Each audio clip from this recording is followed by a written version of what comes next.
Estamos até o final do ano plantando, lembrar que nós começamos há um ano. Isso. Mas até o final do ano nós vamos para 17 milhões de mudas plantadas.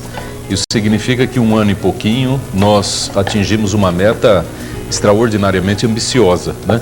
Não só plantando, Mafalda, na beira dos rios, mata nativa, árvores frutíferas, mas também conversando e convencendo os agricultores a abandonarem a faixa equivalente à mata ciliar, 30 metros, 50, dependendo da largura do rio, para que ali se regenere a mata nativa, né? O que também é tão importante quanto plantar. Porque, na verdade, essas mudanças climáticas que nós estamos tendo é devido ao desmatamento.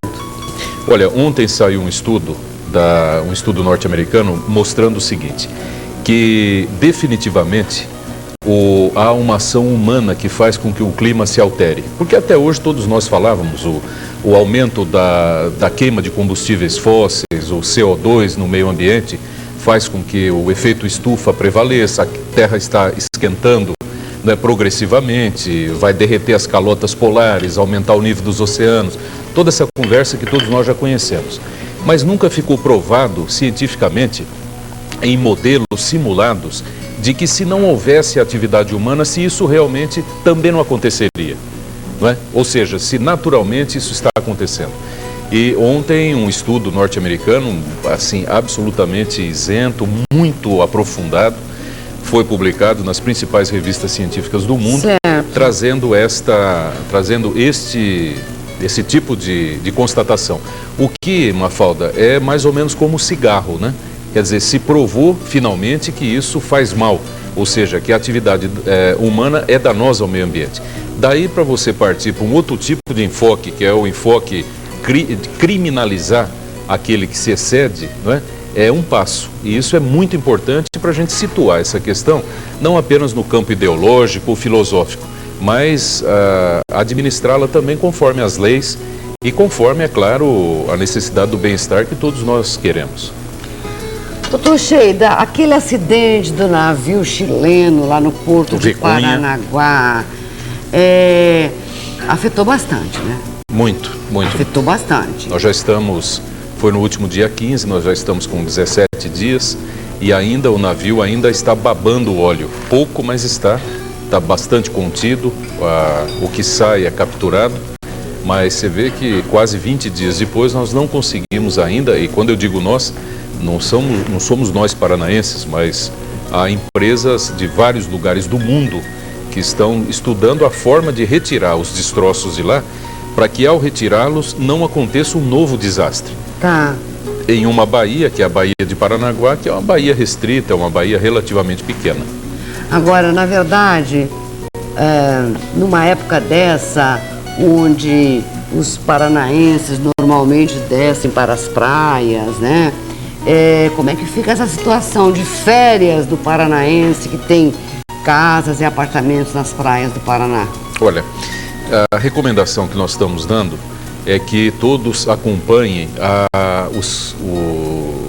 as análises de balneabilidade da água, porque da balneabilidade também dependem outras ações, o esporte, o mergulho, a pesca e outras coisas assim. Nós estamos analisando não só os componentes biológicos da água, ou seja, vendo se lá tem bactérias e coliformes fecais e outras coisas que sempre analisamos, mas analisando também a presença de óleo, de graxas e dos chamados hidrocarbonetos, que direta ou indiretamente medem a quantidade de óleo combustível, de álcool na água.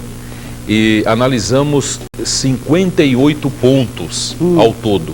E 10 especificamente com a presença de hidrocarbonetos, óleos e graxas.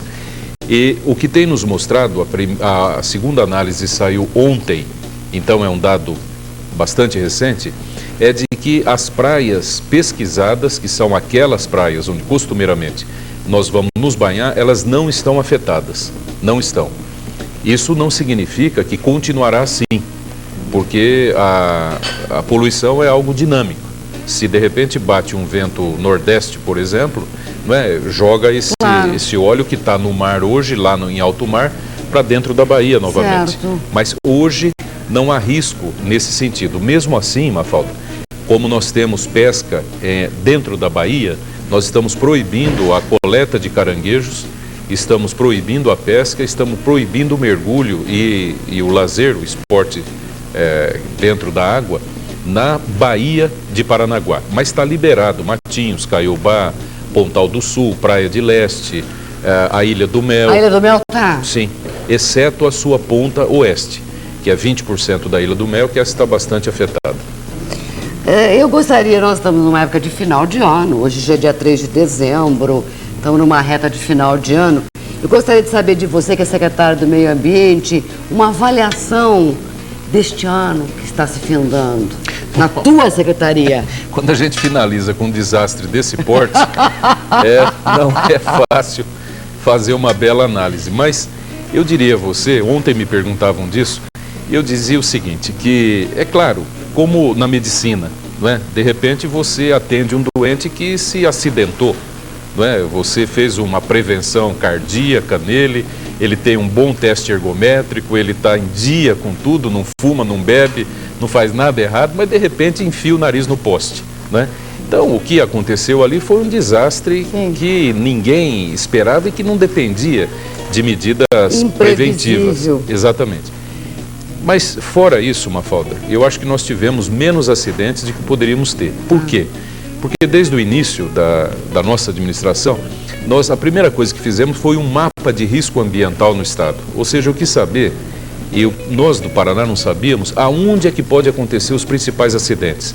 De repente é uma descida com curva, com ponte lá embaixo, e embaixo da ponte passa ainda um manancial de abastecimento para uma população, ou seja, é um convite a um acidente. De repente é um lixão que estoca material perigoso, ou é um cano que clandestinamente joga esgoto dentro de um rio. Então nós mapeamos mais de 400 pontos assim no estado do Paraná, estamos vigilantes, prioritariamente vigiando esses pontos, e isso, sem dúvida nenhuma, fez com que nós tivéssemos menos problemas, menos acidentes do que poderíamos ter. O que equivale a dizer que o meio ambiente ganhou, porque quando você tem um acidente, por mais que você corra e recupere, você dificilmente volta a um patamar de antes, original. Bom, mas mais do que isso, tivemos êxito em uma série de programas. O programa Mata Ciliar, por exemplo, que vai plantar 90 milhões de mudas, é o maior programa do mundo de mata ciliar. E não é o governo do Paraná que fala, nem sou eu, é o Ministério Público, um órgão insuspeito do Paraná, que diz que o